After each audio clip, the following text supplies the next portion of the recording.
Mbote mingi na bandina biso ya Grosse Nombi TV officiel. Merci beaucoup na bandeko ne sobozo pesa biso vraiment confiance pour s'abonner massivement pour la mukande ba abonner biso bozo baksama ezo sala biso bien. So que dans ba liboso to la vidéo na biso au s'abonner ou appuyer la cloche de notification chaque fois élément na biso bando kota au bondo recevoir yango à temps réel. Merci à la patronne depuis quelque part Grâce Nombi hein moi so ayibi solo la moi so solo la rabia. Merci à nos muzinga na Liège, merci à Patrick Monde depuis Istanbul depuis Turquie. Merci vraiment. Les lots vraiment toza awa to me camper ko solo là notre caméraman derrière la caméra baza tellement ébélé.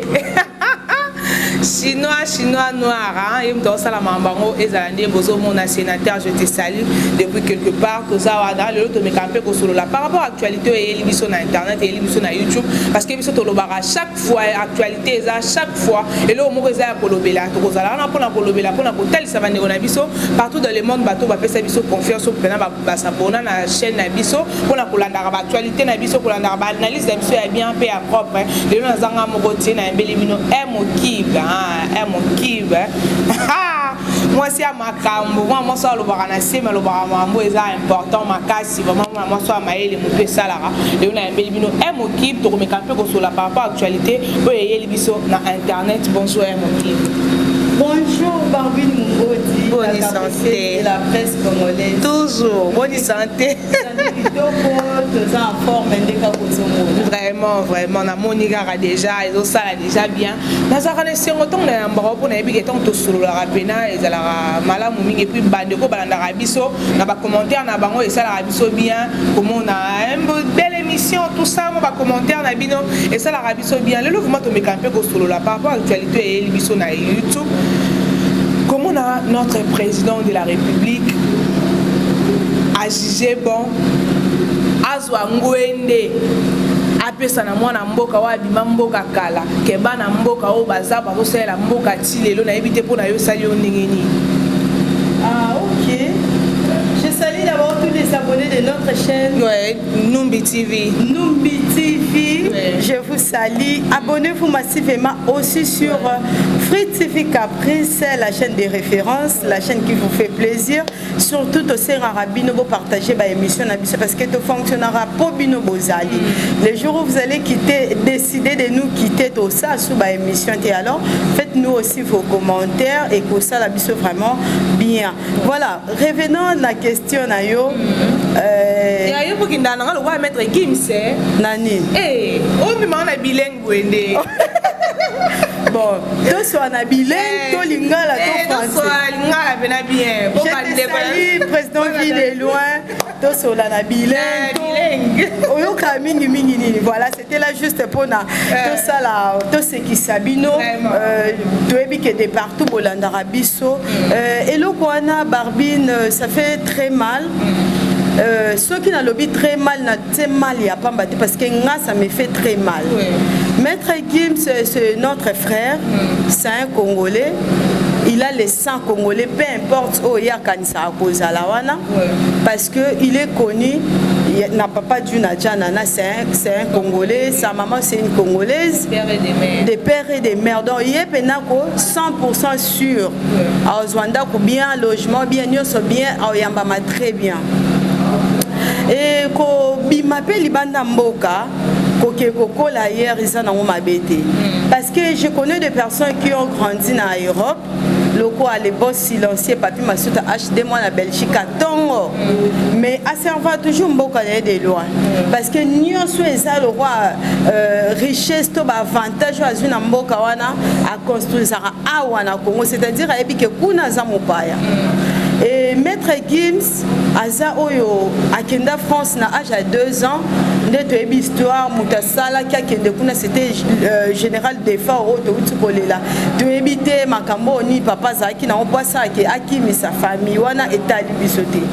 Notre problème est que il fait très bien sa musique. Aza star au monde de Yebi.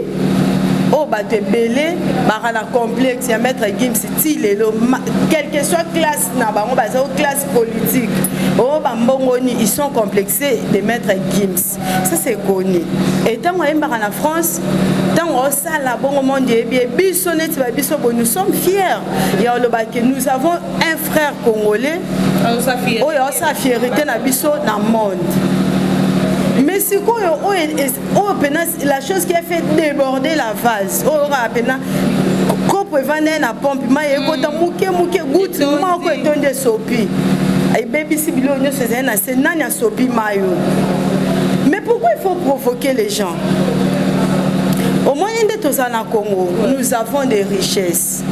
Donc bayaka tant midi pourquoi toto ba ebi nini bazwaka. Toi basi kitoko, mibali kitoko, des personnes compétentes capables de tout faire. Tant le babongo il y a des talentés dans Mboko. Et ça qu'à mettre Gims. Et à mettre Gims parce que hier à ça la musique naie d'autant que c'est notre frère mais on aura Congo l'année. Toi tu as déjà regardé une vidéo de Maître Gims à Sali la stade des martyrs vidéo et clip né à Sali Kuna. Et sur moi qui na stade d'hiver mais Maître Gims a tient Kuna ba chèque ba kota concert. Mais Bapessi est déjà martyr. Bapessi est journée. Bapessi est martyr. On est en martyr. Makambo nde onga na olinga te ya Laurent nde ba comparaki ba Robino ba légende na ba Kofi Olomide. Vous jouez avec la musique congolaise non moi non koloba bon on a compétence sur décider que muto fois soit trophée muto fois ça nan mais yemona oh et bon mon konzamboka enda sa compétence sur nommer muto fois soit trophée à la bonne musique mais avant compétence de masali yango quand même mais on est en confusion de nandenga mabete ba mutanga sa ile wana zaide mo kasali yango muto sale le kona sa te ministère de culture et art ba uto pesa $10,000 ba kunda général des fautes.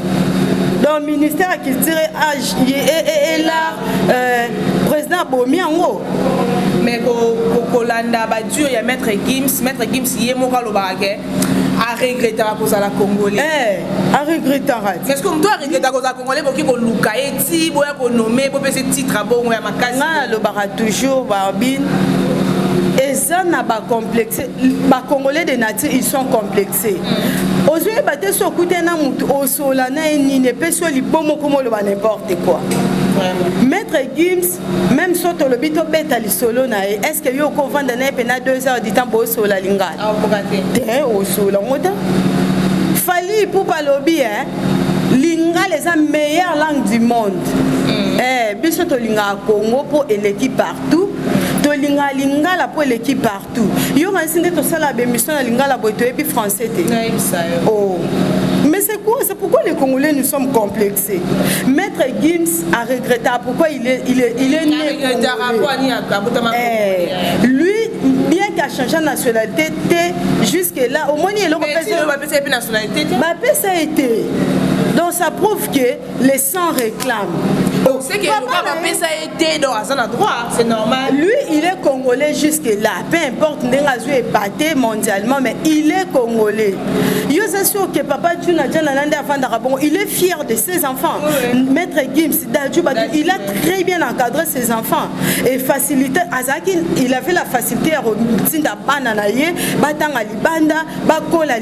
mais cela ne veut pas dire que Maître Gims a changé de nationalité. Comme il reste congolais, aucun droit est payé. Et là, comment ils ont fait accès à un trophée de mérite pour la musique congolaise. So balobi bisoto pona netinga ba pesa fali ba pesa e bon ta ondeni yo mo ebite ke fo ba pia fali pona yo pona nganga lobi ezangai o amoni ke ye pas un musicien na poni ata ba vie redi baza banani malgré ba utuko malgré ba utuko sala ba buzo ba utuko sala mais baza bato ba sala fierté mboka ba biso pe na kumba congolais ba na ba ibembo. Oh, bah on va y bon, biso tu as un problème na bango te. Bah ça la musique na bango bien. Ça musique bien. Yango na lobby yo tangi papa redi, yango na lobby bah on va y bon. Bango tu as un problème na bango te. Papa redi ambia ka so botie na musique, faut bimsa maseki na mande fois pembe pour akomela. Kofi Olomide ambia ka. Nani Weranson ambia ka jibe ka. Nga na lobby bo na 5e génération. Parce que so to lobby to lobby la ba Gims.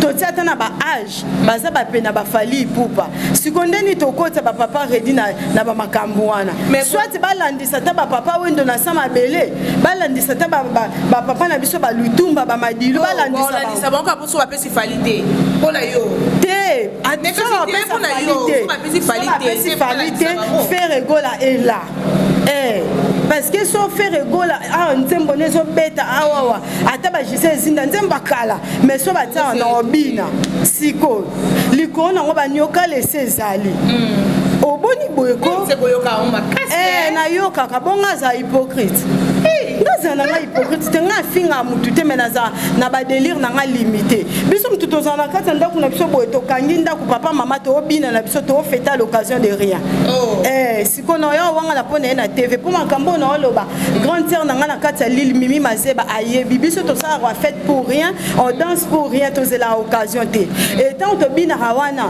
to yo ka maître Gims so comme na ba moment mo bolembi ko bina botesko bokomo yo ka mwana mboka da jubeta gesma wete beto zo mona wanda ato lembi ko bina na poso bina to bina fali pupa barumba kitoko faire égola barumba kitoko ba kofi olomide atteint boni est-ce que maître Gims non ndenga za bongo en âme conscience parce que Azana quand la poso Moundou vu qu'avant de la France trop il est devenu français en esprit na conscience na ye osa sûr pendant que bako ebisaye que trophée de mérite soit oso défendre musique congolaise na libanda mboka to rumba to boy aboyango au moins des personnes sincères akoboya et alors quoi ngo ngwe bisanga ke yondo za boy bako to face à face na mamilela bobeta 50-50 na liboma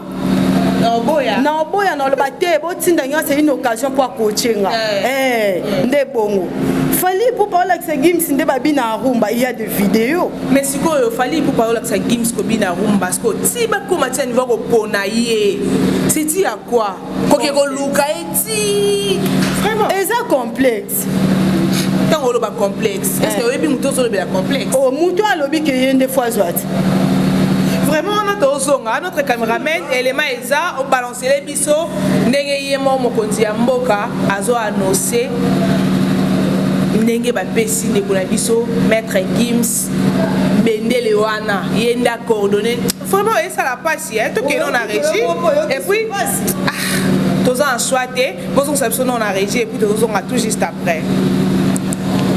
Artistes et musiciens de renommée internationale ont été faits ambassadeurs de la musique congolaise par le président de la République Félix Antoine Tshisekedi Tshilombo. À ce titre, ces célèbres musiciens ont reçu du chef de l'État les passeports diplomatiques de la République démocratique du Congo. Je pense qu'on a une carte à jouer et je pense que c'est notre rôle aujourd'hui en tant qu'ambassadeur de la musique congolaise et du Congo à travers le monde, même si on a évolué en France. On sait que Kinshasa aujourd'hui c'est la capitale de la francophonie, c'est l'endroit où on parle le plus français, c'est Kinshasa. C'est paradoxal mais voilà, donc on est super content aujourd'hui. On a été entre autres décoré, on nous a remis le passeport diplomatique et je tenais à remercier le président pour ce geste. Donc voilà, on est très content d'être vu, considéré comme ambassadeur entre guillemets et voilà, ça va être un gros projet. Par ailleurs, les deux stars ont annoncé aux garants de la nation leur projet culturel de construire dans un bref délai des studios d'enregistrement au standard international, projet dont ils ont reçu le soutien total du chef de l'État. L'idée, c'est d'ouvrir des studios d'enregistrement parce que un pays comme le Congo, une ville comme Kinshasa ou même Lubumbashi, toutes ces villes-là, c'est pas normal qu'il n'y ait pas de studios à la hauteur des studios européens. Ensuite, c'est de faire un festival annuel qui pourront ramener des artistes du monde entier. Avec les connexions qu'on a aujourd'hui avec Dadju, on est en mesure de ramener énormément de gens. Il faut que le Congo soit un lieu, il faut que ça devienne Dubaï. Ça veut dire que Dubaï c'était le désert, il n'y avait rien du tout. Le Congo c'est un pays qui a des siècles d'histoire, donc il faut en faire quelque chose. Maître Gims, un mot à Lingala. Ok, donc en direct, Namabele Oya Père Kimbangu, ça veut dire que la terre de nos ancêtres, Ngamoko Mwarakin, Nabotama Awa, dédicace à Defa au père son âme, Yemutame Makinga, sur ses genoux, hein, dans l'avion, Air France. nakoloba lingala mais lokola mwana poto quoi. Voilà. Donc Fils du chanteur congolais Juna Janana du clan Zaiko, Maître Gims et Dajou sont arrivés à Kinshasa le week-end dernier pour notamment rendre hommage au chanteur Defao inhumé à Kinshasa le 22 janvier dernier.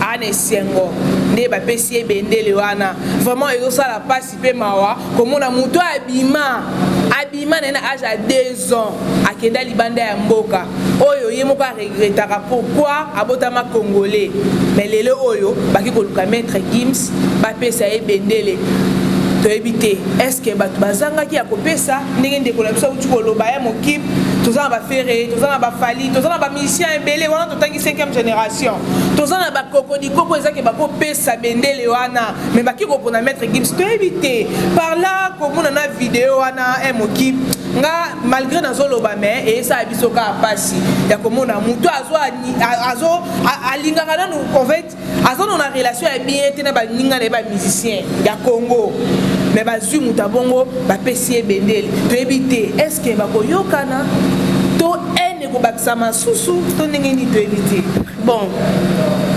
et ana ba parents inconscients o ba e ba teke tango opesa ngai mwana ye $100 apesi leki nanga 80 apesi musu 50 ayebi te ki ao créer de la guerre d'esprit na kati na biso apesi ngo ba cachette te en public cachette te et ben loko ba kopesa ngo en cachette yango na olo baba te photo tika sentiment barbino mondengo ozabo wana bato revaka que so nazali na mbongo nde fali pupa yembinga so nazali na mbongo nde jibe mpia na bwaka ngai mukolo kako kozwango vertige oh eloko ya liboso namona egag moko bato baosolola bateka lopango bateki bakalkile so toteki mwana nyonso bazwa 20 000 asa vie moko projet oya nango nini nga so nazwi 20 000 nanga nakende mpe héritier napesi ye ka 15 000 ayembinga 5 000 nanga wana nasaleli affaire donc arevaki héritier ayemba ye asali yango na nini na mbongo so papa na biso arrivera déjà na ate na olobela ba parents nyonso baluka ko créer ba rancune parce que eza ko créer rancune oh Maître Gims dans interview au sala nanu dans interview fali pour passer boro ototombe to lali loko tampata lingala di début à la fin la fierté auto ça biso libanda boka fali akebeta na Cameroun drapeau matin ya banane yo somona Maître Gims na français na France kuna sali ata na France te partout abeta même drapeau mukoni ana na to ya lingala 2%. Mais tout le monde a une vidéo, on a ici à l'Obalingala, malgré que tu as français, mais on a biso botalit. Maître Gims a l'Obalingala. Oh, il y a mon bimba, on a biso to na émission. Tada du tonalité. Et ton biso to bengani mutu te ba bande ko na biso.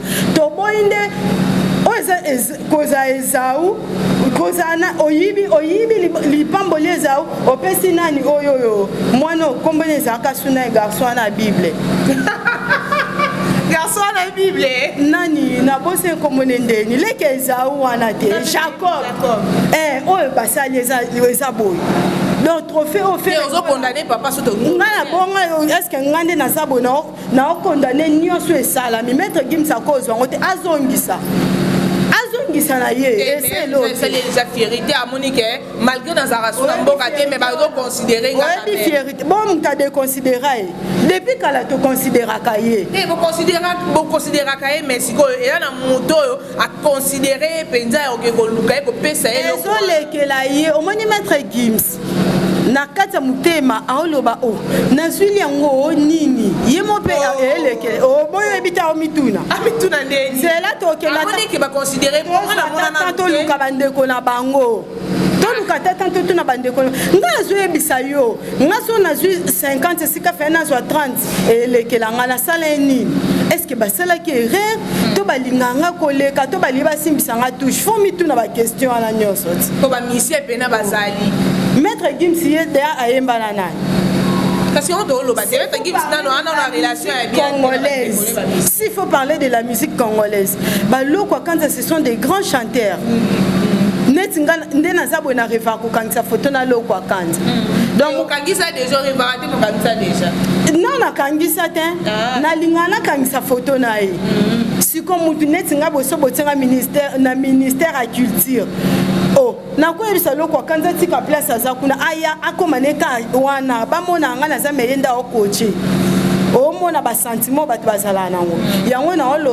Maître Gims c'est parmi des personnes au batu reva et tant occasion et sami Maître Gims c'est qui m'attanga tout confondre à ma cambouté aya qui une invitation à présenter aya qui une invitation à musicien mon côté aya qui ko rendre ba dernier hommage n'a papa de Fao il reconnaît que muto ya mema qui est pas de France na danger au bazar qui nango exact de Fao ce qu'on est les besoin mélanger ma cambo il fallait Maître Gims azonga na bo bengisa ye boya couronner to bo pese loko wana fallait coupa na kanda faire gola na kanda fabriga sa na kanda mais justement ba lo bandeni biso tona si bande ko na biso ya esprit dire wana yo sa tala est-ce que bango sangana te bango tout ba sangana ba kutana bango tout ba zwa pena bazwani non basangani bango so basali réunion te ba mekano ko lobela no peli kamwango te papa juna kanisa ba bundisa bana te kanisa te fo lobela ngo te basangani bango tout ba tikasite on a minute so bito ba loba bana lelo ti lobila tongo ba baoyo kabiso mais ba osala ngote to ebite conseil nini yo kopesa na ba musicien tout o ba yambi sango o lo wa biso pe desali biso bien te boy na ba musicien tout ya mboka o ba satandaka peut-être que ngai nde makambu yende makambu na rumba to chao mais balali balamuki surprise bakeli tu la bango daju nani Maître Gims bon nga ezaku conseil te na oyebisa bango ba se révolter. Oh, bakende na ministère à culture. Et mais oui, bon, on a ça bamba qui pas président. Président mutaza a compétence au sein makambwana. Bango bakende na ministère à culture. Ba sangani bango nyonso. Bako base c'est ba polo, bako maké. Nous voulons notre trophée.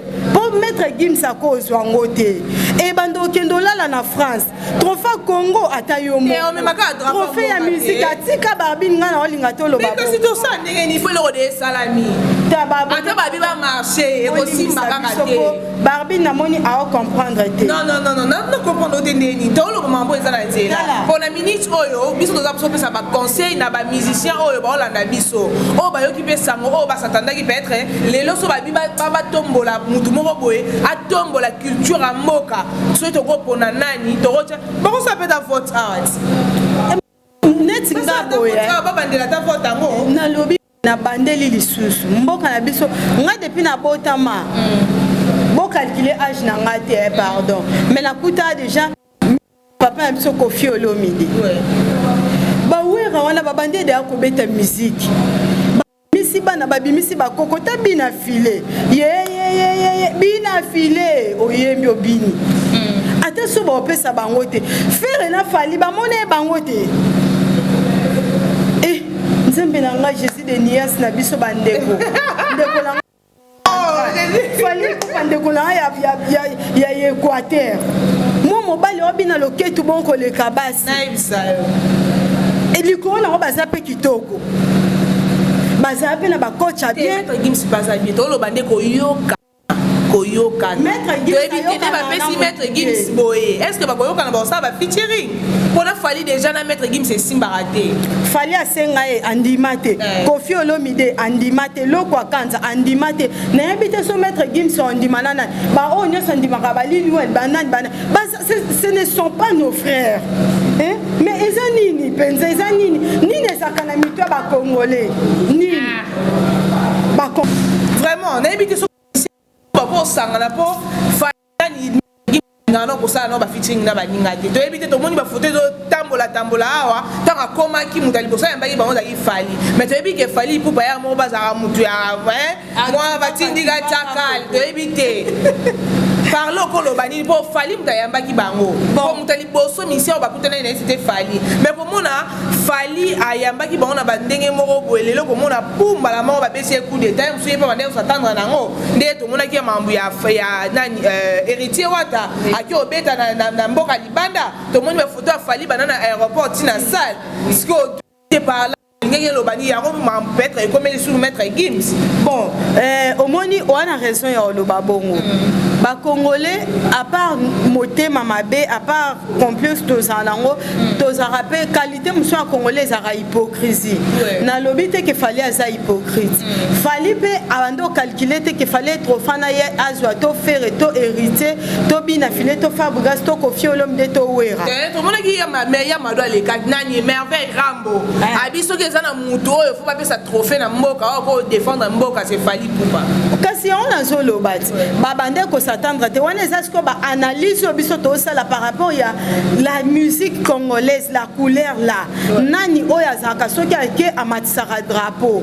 Maman, moi je te dis ceci. Maître Gims, difficulté à Lingala. Maître Gims ne parle jamais des images congolaises. Maître Gims a kendaraté ko la drapeau à Congo kende na kendo beta boye na kebeta tant que congolais. Donc mutu mususu esi aboma Congo kala mais yo yebi angote pour ba acte wana so la xake pour na le Congo n'existe pas. Pour si tel était le cas, Maître Gims photos en ba vidéo a kenda ko beta kuna to mona ke aza ndeko na biso congolais a beta musique pour na Congo, a beta musique pour la France. Parce que ndaza congolais yango ti lelo aza ndeko na biso. To tika ko se tromper. Ba musicien na biso nga zo lo bango na bandeli. So ba pesa la biso falite ba pesa feri. O wana ke ba lo ba ma ese sopani ba lokota raté mais manière ya ko se rattraper na likambo ezali. Ba musicien na biso c'est des intellectuels.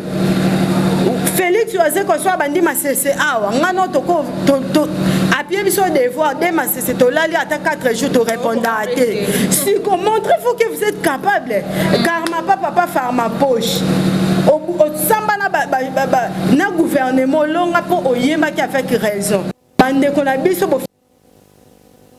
Igwe, okende tika ne makasi se kuna pa ba miyibi ba o ba to bakanga so disant ba kuluna.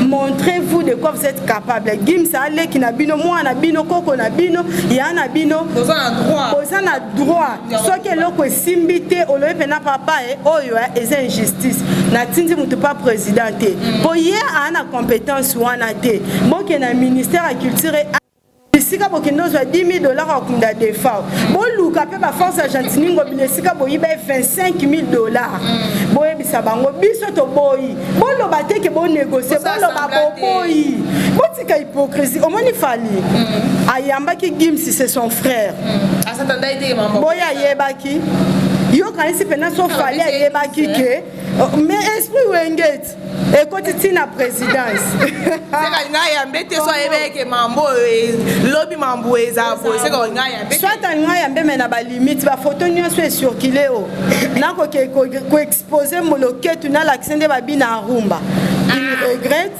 nga na regretter na place afali falati ka mettre Gims bongo apotana na nyonso akoki ko soit trophée wana te je dis et j'insiste akoko ko soit ngote bazongisa ekoki ekovanda na France so fali mutazi fali et na Congo so wera to mukomsu pe botoke visite ke ça l'interview total la trophée na biso sike vanda siko bino bo pesa mutoke na ngombo kalibanda mina lumumba to senga ti lelo ya kate bo bakisi su oya mikolo Vraiment, merci beaucoup na badeko so bolandi biso. On est aquí qui vraiment moi so alobaka bien, alobaka malembe mais aloba mambo ekota. Na évitez-moi liloba na badeko ba kolanda yo. Un grand merci na bino nyonso. Bon continuer toujours ko s'abonner. Numbi TV, bon continuer toujours ko s'abonner. Aussi na Free TV Caprice, émission chez nous il y a MOQB toujours là. Bon na bazan besoin de contacter nga plus 243 89 65 61 692 bino bo soutenir biso bo continuer toujours ko soutenir biso la grande dame de Bruxelles Mimi Moufuankolo Mimi de Miki la maman de Gracia Hipopo Christian Hipopo le véritable coach na kati ya Bruxelles Bermi Papi Hipopo, mon vieux Pipa Hipopo, je te salue aussi. Médard, le vrai français noir, passeport rouge, bah vrai français noir en gros, Binoyo to Lobela, pour ça on mettre Gims sa salité, Kuna Lobela à Congo parce que tu es congolais, à te changer nationalité, à toi aux vrai français noir, mais aux aka la couleur on a penazan en gros, alors Tobo ça n'a raté mingi mingi. Et non, le long na lobi na likamba mabete, so yo na ebi ose la keo, so ki to loba ki mabe te, nga lobi na mabete, na lobi ka ke eloko a papa eze bana te eloko a Congo et à France te donc eloko o eze fallu to faire ya biso c'est notre patrie tala to bunda na ba vraiment to bundi makasi pona moko Congo siko musique na biso to lingite yango boya ko pesa biso do dafido aleki fali na nini moi nani oyo aleki faire na nini aboti kabiso kuna faire aleki fallait aleki héritier aleki biso nyonso nde toza ba musicien na biso ba leki ba musicien na nyonso botengela biso kombo trophée wana non Gims azongi France te boluka de tous les moyens tozwango eza na ndako ya musicien mo obiso toyeba ndeka papa manda chante yeki ozongisa mbongo tomoni maître Gims azongisa trophée tomona toyeba pe sikeke. Voilà, merci beaucoup vous continuez pour s'abonner à Grâce Numbi TV, pour s'abonner vraiment à Numbi TV, hein, la patronne c'est Grâce Numbi de Makambo. Pour s'abonner massivement à Wabozala jamais dessus parce que biso to bandoyer les binoka actualité est bien, to voyez les binoka histoire est bien, to bandoyer les binoka marambu est bien. Oui, ko sepeli sabino vraiment merci beaucoup na ba découverte posé occasion pour la biso na nous muzinga na liège je te salue. Merci à Patrick Molonda depuis Istanbul depuis Turquie et pour la paix déjà. Merci à notre caméraman derrière la caméra chinois noir. Merci beaucoup à sénateur hein Mobala Mukuse dans ça peut tout bon la épisode tous autres bimaboé sénateur pas en la carte. Merci beaucoup na ba découverte besoin occasion pour la biso pour continuer pour s'abonner pour s'abonner vraiment massivement des besoins bakisa mamiko mikolo biso vraiment et ça la biso bien ceux qui nous ont besoin peut-être on a ni kaka la même numéro bye.